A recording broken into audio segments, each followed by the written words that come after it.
Our next panelist is Professor Lorraine Sakata. Hiromi Lorraine Sakata is a professor emerita of ethnomusicology at UCLA. Before joining the UCLA faculty as professor and associate dean of the UCLA School of the Arts and Architecture, she was professor of music and head of the ethnomusicology division in the School of Music at what we lovingly called UW, University of Washington. Again, on a personal note, as one of someone who had fortunate to complete my master's under Professor Sakata, I learned quite a bit from her about fieldwork and negotiating gender issues, and I'm also grateful for the dark chocolate she always provided me with. Lorraine Sakata.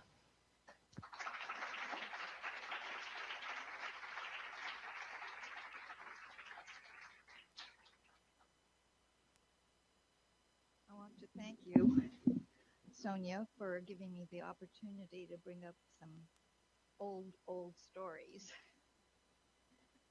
When I first started teaching, I identified myself as a female assistant professor of ethnomusicology at the University of Washington. At that time, I assumed that the rather flat two-dimensional public persona was my identity and what I brought to the lectern for my students. Now, 37 years later, thanks to my many female colleagues and former students who are here in the room today, and many more who are not, I've come to recognize how my more fully formed or informed gender identity, including race, Japanese, ethnicity, Japanese American, age, older than most of my cohorts, and marital status, married, had affected my fieldwork, research, and pedagogy in the past. I was born in the same small California town where my mother was born in 1907, a town with a sizable population of Japanese immigrants, a town where my mother and my sister attended a segregated elementary school for Chinese, Japanese, and Filipino students, and a town whose Japanese American families were interned in relocation camps, as we were taught to call the concentration camps we lived in during World War II. My family returned to the California town we had evacuated 3 years earlier, picked up the pieces, and continued to live there for 32 more years.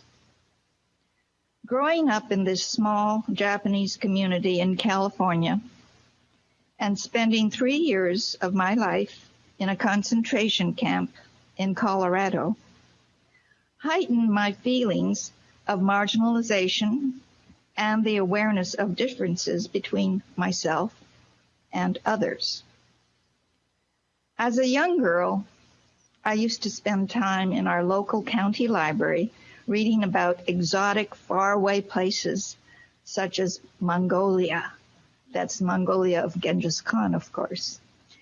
Or Arabia, the Arabia of the 1001 Nights, and dreamt of escaping the ordinary and the mundane by exploring the world outside. As a young girl, I felt guilty for secretly wishing that I had blonde, curly hair. I was relieved to hear that I wasn't the only one who felt the wish to share the guise of the other. Roger Shimomura, a renowned American artist whose art reflects socio-political issues of ethnicity, told me that he, as a young boy, used to draw his mother as a blonde woman. He spent 2 years of his childhood in a camp in Idaho. I took my first ethnomusicology class at the University of Washington, where I attended summer school to earn extra credits to enhance my salary as a music teacher in the public schools. The class called Music Cultures of the World, opened up a whole new world for me, a world in which I absolutely knew I belonged.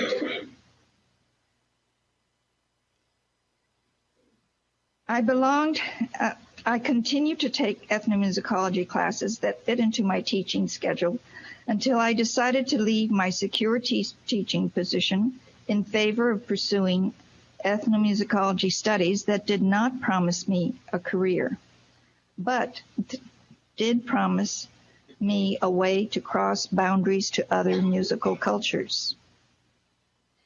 When it came time to decide on my area of specialization, I chose to conduct field work in Afghanistan, a place that I knew little about and where I would have been considered an outsider, rather than in Japan, where I most likely would have been mistaken for an insider, albeit an illiterate one who lacked the graces of a traditional Japanese woman.